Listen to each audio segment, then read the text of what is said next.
Yeah, so that's a really good introduction there. We've been looking at how people have been using this type of format. It's particularly common and people have been most familiar with it from social media, from Instagram, from Snapchat, from Twitter Moments. And so what we wanted to do was bring some of that type of experimentation into the news website.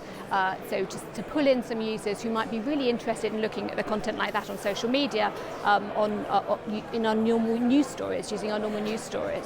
So what we did was we experimented with a range of different formats and styles, from features to profiles to lists, just to see how users progressed through the slides, what the completion rate was, and we also offer people the opportunity to feedback and tell us what they thought.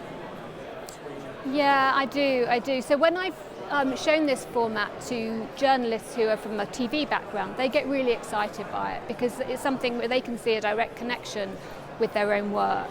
And it's kind of, you can put video into these stories, but what it is it's controllable by the user. Somebody clicks through or taps through at their own pace, and that's what they found compelling, and that's what people find compelling on social media, I think. It's not something just to sit back and watch.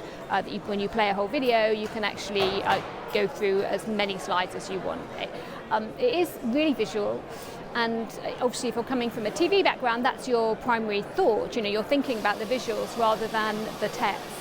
So I think there is a meeting point, if you like.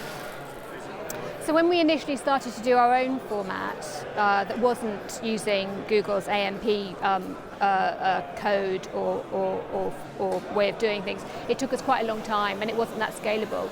But then when we switched and we had a better kind of a CMS, a way of publishing it, the production time came down significantly. So we can turn one around really basically just with images in maybe an hour or two. And so that makes it a viable way of telling a news story, a breaking news story, if we wanted to. But if we want to put more effort into it, we want to create animations, or we want to do illustrations, or bespoke video, actually it takes longer, a couple of days, maybe longer to do something which is really good. So it sort of ranges from, a couple of hours all the way up to a whole week, depending on the amount of resources you want to put into it. Yes, we do feel a sense of responsibility to provide the news to as broad an audience as possible.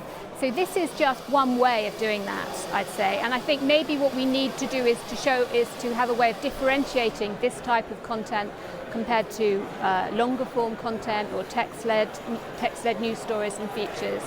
And I think it's probably